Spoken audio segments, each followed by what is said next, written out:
ఈరోజు రాష్ట్రంలో జరుగుతుంది చూస్తుంటే పండగలు వచ్చినప్పుడు పగటి వేషగాళ్ళు ఎలా వస్తారో ఎన్నికలు వస్తున్నాయనగానే చంద్రబాబు నాయుడు గారి కొత్త వేషాలు చూసి ప్రజలు నవ్వుకుంటున్నారు. ఎందుకంటే ఈరోజు చంద్రబాబు నాయుడు పోస్ట్ డేటెడ్ చెక్కులు ఇచ్చి రాష్ట్రంలో సంక్రాంతి పండుగ వాతావరణం ఇంకా కొనసాగుతుందని ఆయన చెప్పడమే కాకుండా తన అనుకూల మీడియాతో చెప్పిస్తుంటే జనం చీకొడుతున్నారు. ఎందుకంటే ఈ 5 ఏళ్ల పాలనలో మహిళల పసుపు కుంకాలు చెరిపేసే విధంగా, మహిళల తాలిబొట్లు తెగిపోయే విధంగా చంద్రబాబు నాయుడు పరిపాలించి ఈరోజు ఆడవాళ్ళకి పసుపు కుంకుమ ఇస్తున్నాను అని చెప్పడం నిజంగా చాలా హాస్యాస్పదంగా ఉంది. ఎందుకంటే ఈ 10,000 రూపాయలు పసుపు కుంకుమ కింద అనేది చాలా పెద్ద డ్రామా అనేది మనం అర్థం చేసుకోవాల్సిన విషయం. ఎందుకంటే పసుపు కుంకుమ అంటే మనకి పవిత్రత గురించి తెలుసు.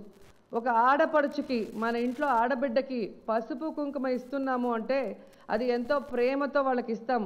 అంతేగాని అప్పుల రూపంలో ఇవ్వటమో లేదా ఇన్స్టాల్మెంట్లో ఇవ్వటమో అనేది ఏ కుటుంబంలో కూడా జరగదు.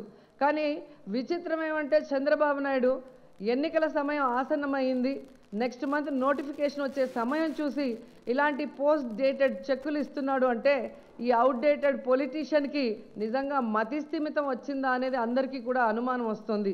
ఎందుకంటే తన సొంత అక్క చెల్లెలనే మోసం చేసిన చంద్రబాబు నాయుడు ఈరోజు అమ్మన్నమ్మ ఆస్తి హైదరాబాద్లో ఉన్న 5 ఎకరాల భూమి కానీ ఆవిడ పేరు మీద ఉన్న ఇల్లు కానీ ఆడబిడ్డలకి ఇవ్వనీయకుండా తన కొడుకు లోకేష్ పేరు మీద రాసుకొని తన సొంత ఆడపడుచులనే మోసం చేసిన చంద్రబాబు నాయుడు రాష్ట్రంలో ఉన్న అక్క చెల్లెల్ని మోసం చేశాడు అనటంలో ఎటువంటి ఆశ్చర్యం కూడా లేదు. ఎందుకంటే ఇంట్లో వాళ్ళని మోసం చేసినోడికి బయట వాళ్ళని మోసం చేయడం పెద్ద విషయం ఏం కాదు.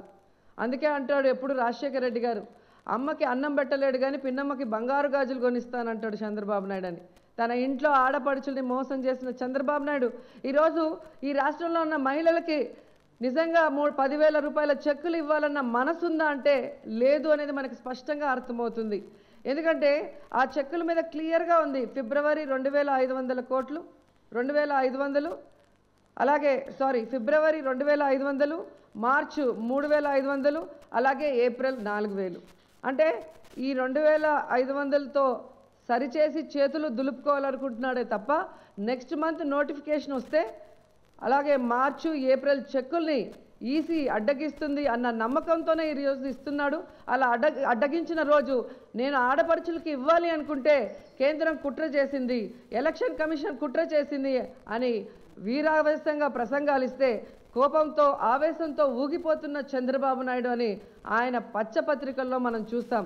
అదే తప్ప మహిళలకి న్యాయం చేయాలన్న విషయం ఈయన దగ్గర లేదు అనేది స్పష్టంగా అర్థమవుతుంది. ఎందుకంటే పాత మోసాన్ని కప్పిపుచ్చుకోవడానికే ఈ కొత్త మోసానికి తెర లేపాడు చంద్రబాబు నాయుడు అనటంలో ఎటువంటి సందేహం లేదు. ఎందుకంటే 2014లో మీరు చూస్తే అప్పుడున్న 14,200 కోట్లు డ్వాక్రా మహిళల అసలు వడ్డీతో సహా మాఫీ చేస్తానని చెప్పి అధికారంలోకి వచ్చాక సంతకం కూడా చేసి ఈ రోజుటి వరకు అది మాఫీ చేయలేదు అనటానికి సాక్ష్యం 14,200 కోట్లు ఉన్నది ఈరోజు 22,000 కోట్లకి మించిపోయింది. అంటే దాదాపుగా 7,900 కోట్లు పెరిగింది.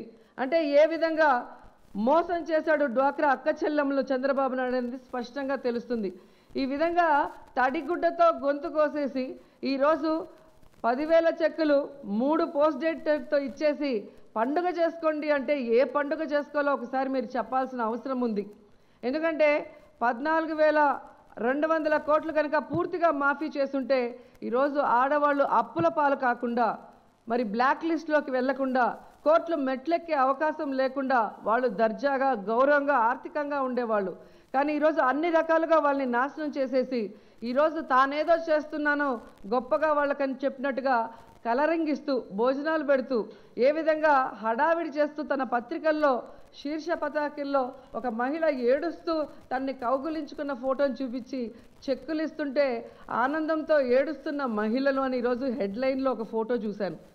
నేను క్లియర్గా చెప్తున్నా, ఇలాంటి ఏడుస్తున్న ఆడవాళ్ళు చాలామంది మీ కళ్ళ ముందు ఉన్నారు. వనజాక్షి కానీ, అలాగే మెడికో సంధ్య కానీ, అలాగే నారాయణ కాలేజీలో చనిపోయిన ఆడపిల్లల తల్లిదండ్రులు కానీ, కాల్మనీ సెక్స్ రాకెట్లో మరి వ్యభిచార కూపంలో పోయి జీవితాలు నాశనం చేసుకున్న ఆడవాళ్ళు, మరి ఆ ఆడవాళ్ళ కన్నీళ్ల ఫోటోలు ఎందుకు వేయలేదు? ఈ చంద్రబాబు నాయుడు గారి నరకాసుర పాలనలో ఇంతమంది నాశనం అయిపోయారు అని ఎందుకు మరి ఫ్రంట్ పేజీలో వేయలేకపోయారో ఆ పచ్చపత్రికలు చెప్పాల్సిన అవసరం కూడా ఉంది.